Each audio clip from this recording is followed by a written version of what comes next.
Namaskaram, this is Sai Krishna in Love with Marketing.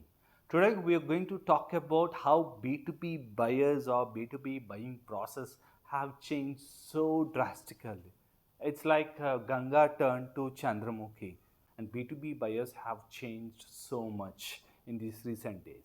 And this is what we're going to talk about. We are going to talk about why are these changes have happened in the B2B buyers and their processes, and also what are these changes and how marketers and sellers have to catch up with these.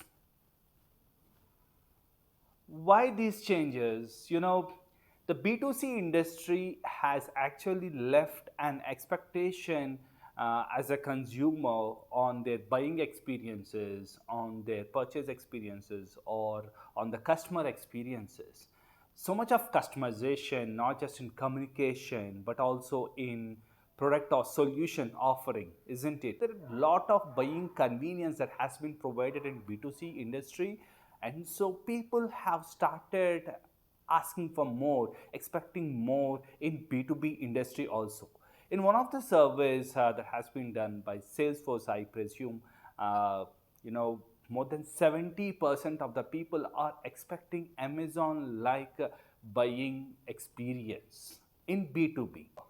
And commoditization of services, there are a lot of repositioning happening on services and products, and this is one of the reasons that they are so easy to be quantified because of a lot of competitors, lot of products that have come into the market, and there are a lot of choices for every buyer to choose from. The budgets in the recent times, the budgets for technology have been constrained. Now the budgets are very stringent and they're looking with options like in-house. They don't want to be in a more risk area when they are trying to invest in technology. One of the ways is that they are looking for the quantification of the ROI for whatever that they are investing in. And organizations have become more ROI conscious, not just in technology, but also in marketing, sales, and every department. They have started quantifying ROI for every activity. And so their investments on the resources or on the technology, they have started looking at the ROI. And what changes have happened on the B2B buyers? First of all, the sources of information that they are banking on, this is one of the major changes. Earlier, they were looking at whatever information that is possible. Now that there is a lot of information available, now they are being very choosy on the information that they are likely towards. What kind of information? See, they are definitely looking at websites, blog articles, but blog articles are not highly interested. Depends upon the persona to persona in the buyer journey and at the stage of the buyer. But at a high level, at executive level, they are not definitely interested on your social media or your blog, but they are interested on the third party rankings or third party awards or a third party thought leadership, and how you're pitching yourself, how you're posting yourself on your website at a very major level. These are some things, and the reviews, testimonials, your clientele, these are playing very important role in earning the trust in the market. People are inclined towards self-serve journey because in one of the surveys it is said that 57% of the decision making is done before they engage with the salespeople, and almost everyone wants to have a self-serve part in their customer journey. And 72% of the people, they actually do online research before they come and engage with a sales guy. Okay, so they are more inclined towards interacting with SME or letting themselves do the research on their own in the process of evaluating, finding their right vendor, right product or service. Now, the B2B buyers have a problem statement. They don't want to, play a risky role in the process of buying when they are choosing a vendor, isn't it? They are definitely at a stake. If something goes wrong with the vendor, their career could go 2 or 3 years back, and they don't want to take that kind of risk. And that's where they are looking for more and more proof points to show the proof why they have chosen this vendor. rather than choosing the rest of the vendors. And the proof points are, most of the proof points are like roadmap, business cases, any third party awards or testimonials, case studies. These all are acting as proof points. With the more ROI consciousness of organizations, more CXOs are also involving, especially CFOs. CFOs have started involving in major purchases. If it is something expensive, CFOs are coming in and they are evaluating why that purchase is important and necessary.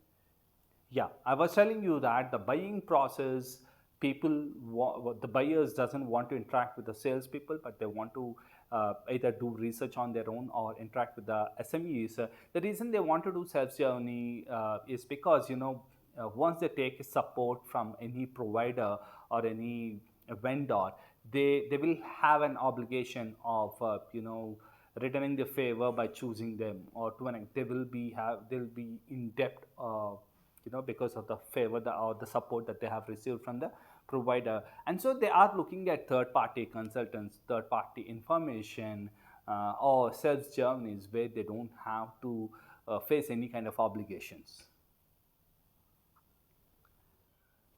Yes, so having said that, why changes have come, what kind of changes have come, how should we marketers and sellers have to be ready and catch up with these changes? First of all, we need to add value to individuals and also to the organizations. When I'm talking at individuals, you will have different personas in the buying process and also at different stages of the buying process, isn't it? So you need to provide them value. Value proposition could be a type of that makes them feel more secure, or that gives them trust on your product or service, or working with you, or even that helps them in thought leadership, or that gives some assurance on your expertise, or that by helping building their business cases or their roadmaps. So there are a lot of ways that you can add value to individuals and also to the organization in the process of buying. This is where we have to be upfront and be more proactive towards giving a helping hand to the individuals and also to the organization.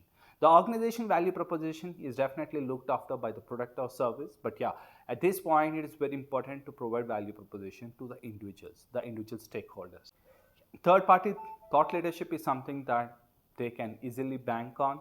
This could really help them in understanding your expertise, your area of expertise, and your depth of expertise as well. Provide them buying convenience, based upon their industry norms, or based upon their buyer journey, based upon the purchase cycle that they have, or the procurement processes that they have inside the organization. You can definitely look at the ways of giving them convenience. You can also give ROI mapping to their CFOs to justify why this product or service have to be availed right then from you. Provide self-serving experiences so that you can match with the pace of the buyer. The buyer can explore the self-serving parts of the buyer journey at their own pace, without any obligation or inhibitions, or at the time of that they need. This will help them in not just passing on more information, but also empowering them in their journey of adopting a technology.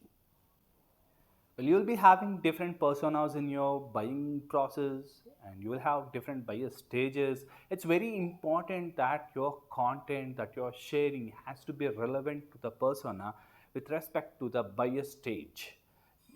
When you're talking to thought leadership or executive roles, you can't get into the details of the product or services. That doesn't really impress them, rather than considering the time that they would be investing in the content and the areas of their interest.